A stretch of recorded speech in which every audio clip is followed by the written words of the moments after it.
ఆండాల్ దివ్య తిరుమలేశ్వరం. జయ శ్రీమన్నారాయణ. నీలాతుంగస్తనగిరితటే స్థితముద్బోధ్య కృష్ణం ఆరాజ్యం సంస్కృతిశతస్థిరసిద్ధమధ్యాపయంతి భోజ్యిష్టాయాం సజనిగణితం యావదాత్మత్యంతే గోదాగస్యై నమయుధమిదం భూనయేవాస్తు భూయః. ఈరోజు 14వ వాసనం.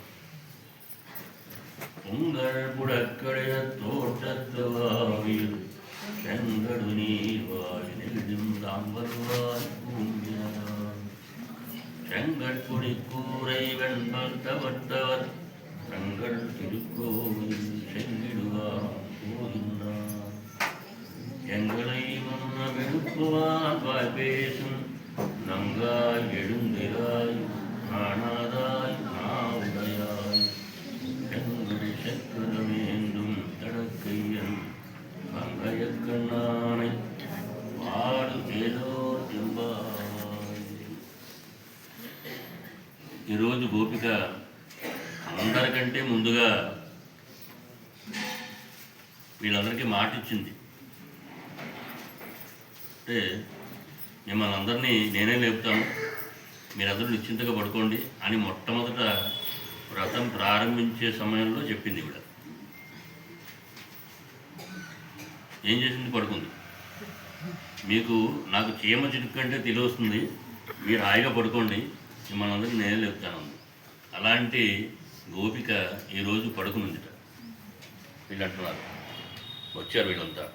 ఉంగల్ పొడక్కడే తోటెత్తు ఆవిడు, నీ యొక్క పెరటిలో ఉన్నటువంటి బావి, దిగుడు బావి, ఆ దిగుడు బావిలో ఉన్నటువంటి ఆ ఎర్ర కలువలు అంటే ఎర్ర తామరలు ఇచ్చుకున్నాయి, నల్ల కలువలు ముంచుకున్నాయి.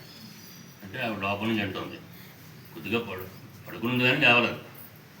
మా దొడ్లోకి వచ్చి మీరు ఎక్కడ చూశారు, మీరు వీధిలో ఉన్నారు కదా, మేము అన్ని తాళాలు పెట్టుకున్నాం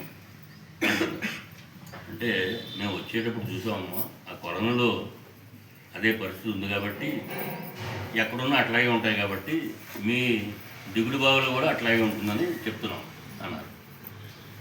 అంటే సరే,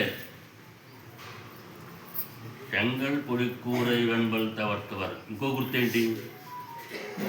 ఈ ఎవరైతే ఉన్నారో ఎతులు, ఆ సన్యాసులు అయితేనో వీళ్ళందరూ కూడా ఆ కాషాయ వేషాంబరాలు వాళ్ళందరూ కూడా ఆలయాల్లో ప్రవేశిస్తున్నారు.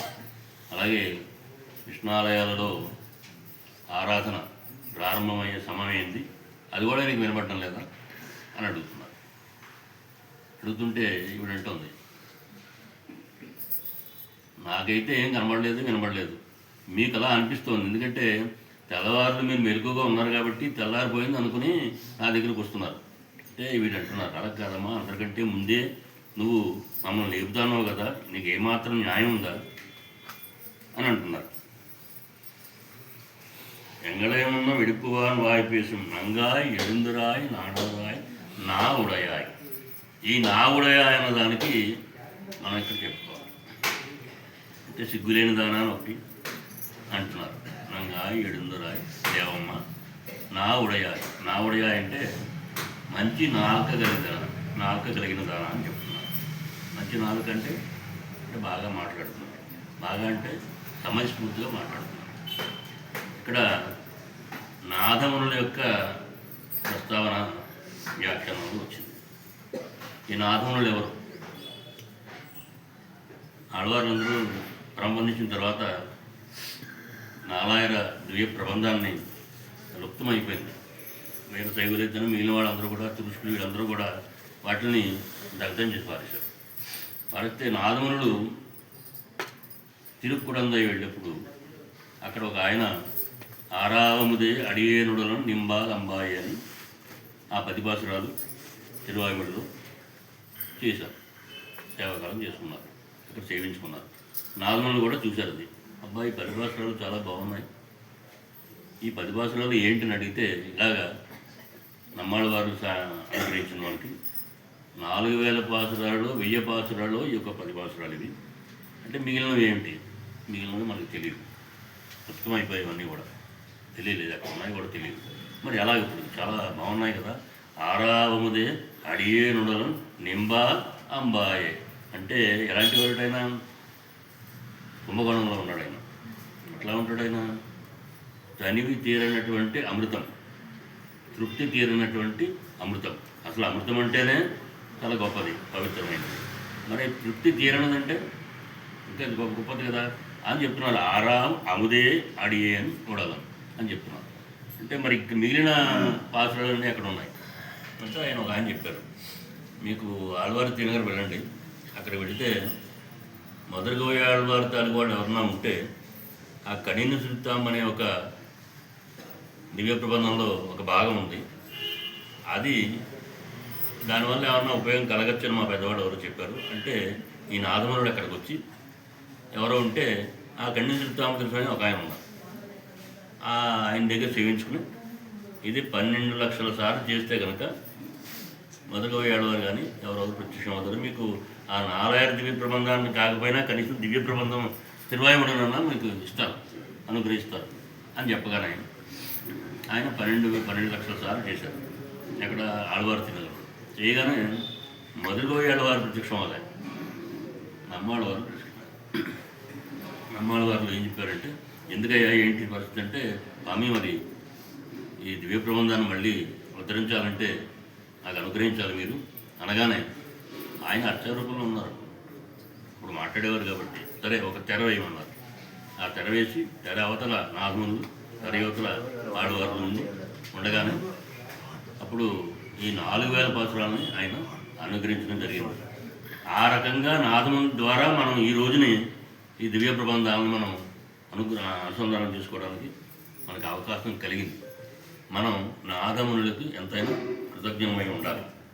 అందుకని నాదముల యొక్క నావుడయ అంటే ఇక్కడ మంచి నాలుక కలిగిన వారు నాదములు కూడా. ఇక్కడ ఏమంటున్నారంటే, నిజంగా ఇంత గొప్ప ఏకసంతగ్రాహి ఉండడం సాధారణంగా నమ్మాళ్ళవారు గొప్పతనం ఏంటంటే ఆయన కూడా మంచి నాలుక కలిగిన వారు. ఎందుకంటే ఆ 106 దివ్య దేశాలు, ఆ 108 దివ్య దేశాలు కలుపుకుని ఆ పెరుమాళ్ళందరూ కూడా ఈ చింత చెట్టు దగ్గరికి వచ్చి కూర్చునేవారట నమ్మాళ్ళవారికి. ఆయన నోట వినాలని. అంటే పరమాత్మ శ్రీమన్నారాయణుడు ఆయన నోటెమ్మట తన యొక్క వైభవాన్ని వినాలి అని నన్ను మంగళాశాసనం చేయవయ్యా, నన్ను చేయవయ్యా అంటూ ఈ 108 పెరుమాళ్ళు కూడా, దివ్యదేశ పెరుమాళ్ళందరూ కూడా వచ్చి ఆయన దగ్గర వినేవారట. అందుకని ఆ నాలుక విషయం అంత గొప్పది. అలాంటి నాలుక కలిగిన నువ్వు రావాలంటే అలా చేయాలి అంటున్నారు. అంటే ఇక్కడ ఈ పాసురంలో మనకి తొండరపడి ఆడవారిని మనం ఈరోజు మనం చెప్పుకోవాలి. ఆయన విప్రనారాయణుడు కూడా ఆయన పేరు. ఆయన మంచి మాలా కైంకర్యం చేసేవాడు. దివ్య ప్రబంధంలో తిరుపల్లి యచ్చి అని ఒక పాసురాలను 10 పాసురాలను మనకు అందించారు. అది కాకుండా తిరుమాలై అని ఒక 45 పాసురాలని మనకు అందించారు. ఆళ్వారులో ఒకరు తొండరపడి ఆళ్వారు. భక్తాంగ్రేణు అని చెప్తాం కదా మనం. అంటే భక్తుల యొక్క పాదముల యొక్క ఆ రేణుల ఆయన భావించుకుని భక్తాంగ్రేణు, తొండరడి పొడి. తొండరంటే భక్తుడు, ఆయన అడి పొడి, పాద రేణువు అని ఆయన పెట్టుకున్నారు పేరు. ఆయన ఏంటంటే శ్రీరంగంలోనే ఆయన ఇంకెక్కడా ఎవరిని సేవించుకోలేదు. ఆయన శ్రీరంగంలో ఉండి అలా కైంకర్యం ప్రతిరోజు వెళ్ళి స్వామిని నిద్రలేకపోవాలి. 10 గుణశ్రీ చక్రమణ కాన ఇరుడగన్నది కాలయం పొడుదు ఆయన ప్రతిరోజు తండ్రి ఆ సూర్యుడు వచ్చాడయ్యా, ఈ చక్రం తాగాడు, నువ్వు లేవలసింది, ఎక్కడెక్కడ వాళ్ళందరూ వస్తున్నారు. ఒక భాషలో చెప్తారు. ఖాళీ లేదు కాదు. పొద్దున ద్వారం తెరిచేటప్పటికి ఎవరెవరు ఉన్నారండి? బ్రహ్మరుద్రేంద్రాదులు అందరూ కూడా వచ్చి ఉన్నారు. వాళ్ళకి చోట్లేదు. అంతకుముందే రాత్రి నుండి ఉన్నవాళ్ళు ఉన్నారు రంగనాథుని సేవించుకోవాలి. వాళ్ళందరూ కూడా క్రిక్కిరిసిపోయి అన్నట్టు. అందరూ కూడా వంది మార్గంలో కొంతమంది మధ్యలో ఉన్నవాళ్ళు ఉంటారు, ఆకాశ మార్గంలో కొంతమంది ఉంటారు. మొత్తం అంతా ఎక్కడ ఖాళీ లేదు. తలుపు తీసేటప్పుడు ఆయన దర్శనం కావాలని అందరూ ఉన్నారట. కానీ ఈ బ్రహ్మగారిని వాళ్ళని కూడా తోసేవారట వెనక్కి. చోటు ఉండేది కదా వాళ్ళకి కూడా ఈయన సేవించుకోవాలంటే. అప్పుడు బ్రహ్మగారు అనుకున్నట్టు వ్యాఖ్యానంలో ఉంది మనకు తెలియదు. అయితే రంగనాథుడు లేవగానే నిర్జీవనం నిర్జీవనం అంటే కిళ్ళి వేసుకున్న తర్వాత రాత్రి వేసుకుంటారు కదా తాంబూలం, అది ఉమ్మాలి రంగనాథుడు. ఆ ఉమ్మాలంటే ఒక భక్తుడు ఆ గిన్నె పట్టుకుని ఉంటాడు అక్కడ, బంగారు గిన్నె. ఆ గిన్నెలో ఆయన విసర్జిస్తారు. కనీసం అలా ఉన్నా కూడా నాకు బాగుంటుందేమో అని బ్రహ్మగారు అనుకునేవాట. అంటే అంత దగ్గరగా చూడటానికి వీళ్ళెవరికి వ్యూహంలో ఉండి చూడటమే కానీ వైకుంఠంలో కానీ శ్రీరంగంలో కానీ ఉండి చూసే దర్శనం చేసుకునే భాగ్యం మీరు ఎవరికి లేదు.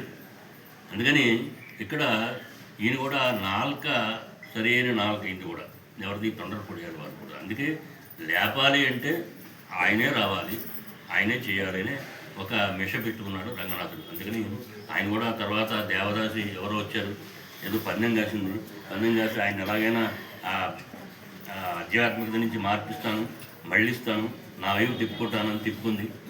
అది కూడా రంగనాథుడు కావాలని చేసింది. ఆ తర్వాత అక్కడ ఉండడం, తర్వాత ఆ గర్భగుడిలో పాత్రలు మాయమవడం, అదేమో ఈయన పేరు వచ్చి తీసుకొచ్చి దేవదాస్ ఇంట్లో పెట్టడం, వాడు వచ్చి బంధించడం, ఈయన ఏమో చేయడం అని చాలా ఇది. ఆ తర్వాత ఎందుకోసం అంటే అవన్నీ మనస్సు యొక్క నిశ్చలత గురించి చెప్తున్నారు. ఇవన్నీ కూడా వ్యాఖ్యానంలో కూడా ఏంటంటే ఒక గురువుగారు వచ్చేవాడు, ఒక స్వామీజీ, ఒక భక్తుడు ఉండేవాడు. ఆ భక్తుడు ఫిలాసఫర్. ఆయన ఆ ఫిలాసఫర్ ఏంటంటే తత్వవేత్త కదా, ఈయన గురించి తెలుసుకున్నట్ట. ఈయన గురించి తెలుసుకుని ఏమన్నాడంటే, అంటే ఈయన గురించి ఎప్పుడైతే తెలుసుకున్నాడో ఈయన తాలూకు పుట్టి పూర్వతలన్నీ తెలుస్తాడు స్వామీజీతో. నా పలానా నక్షత్రం, పలానా తేదీ, పలానా చూసుకుని ఇదేంటిది నా నక్షత్రమే ఉంది, నేను ఆ టైం ఇండియా ఒకటే జాతకంలా ఉంది, మరి ఆయన అంత గొప్పగా ఉన్నాడు, అందరూ దండాలు పెడుతున్నారు, నేను చూస్తే నాకు ఎవరు పెద్దగా ఏం మాట్లాడలేదని వెళ్ళి ఆ స్వామీజీని కలిసాడు. వెళ్తే ఏమండి మరి ఒకే నక్షత్రం, ఒకే తేదీ, ఒకే సమయం కదా, మీరు చూస్తే ఇంత వైభవంగా ఉన్నారు, నాకైతే ఎవరు ఏమీ నన్ను ఎవరు గౌరవించట్లేదు, కారణం ఏంటి, నేను కూడా బాగా చదువుకున్నాను కదా అని. అంటే దానికి మనస్సు ఏకాగ్రత కావాలయ్యా. అంటే అలాగే ఏం చేయాలంటే మీరు చెప్తారా, నేను చేస్తున్నాను, చెప్తాను. పొద్దునే రావాలి, కింద పడుకోవాలి, చట్నీ స్నానం చేయాలి, ఏకభక్తం చేయాలి, ఇవన్నీ చేయాలి. అన్నీ చేస్తానండి. ఒక నెల రోజులు చేస్తే నెల రోజులు చేస్తాను. కానీ ఒక్క ప్రధానమైన విషయం ఒకటి ఉంది, అది నువ్వు పాటించగలిగితే గొప్ప. కోతి అనే విషయం నీకు గుర్తుకు రాకూడదు నెల రోజులు. వస్తే కనుక అది కష్టం, చేయలేదు. ఎంత పని అండి అది, అసలు ఆ మాటైనా మర్చిపోతాను అన్నాడు. కానీ ప్రతిరోజు 6 అక్షరాలు గుర్తు రాకూడదు, 6 అక్షరాలు గుర్తు రాకూడదు, కోతి అనేది రాకూడదు అన్నట్లుగా ఆ కోతినే స్మరణ చేయడం మొదలుపెట్టాడు. కానీ అసలైన వదిలేశాడు.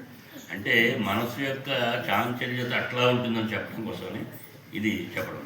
అందుకని నాలుక అన్నది ఇప్పుడు చెప్పడం ఏంటంటే, నువ్వు అంత గొప్ప దానివి కాబట్టి నీ యొక్క నాలుకతోటి భగవంతుడిని ఆ పంగయ్య కన్నానై పాడు ఏదో రంబావాయి అలాంటి శంఖచక్రధారిని క్షీరాబ్దిలో ఉన్న ఆయన్ని ఒకసారి మనం తలవాలి అంటే కనుక, నువ్వు ముందు ఉంటే కనుక నీ యొక్క ఆ నాలుక చేత ఆయన్ని స్థుతిస్తే కనుక మేము కూడా పక్కన ఉంటాం కాబట్టి మేము కూడా తరిస్తాం.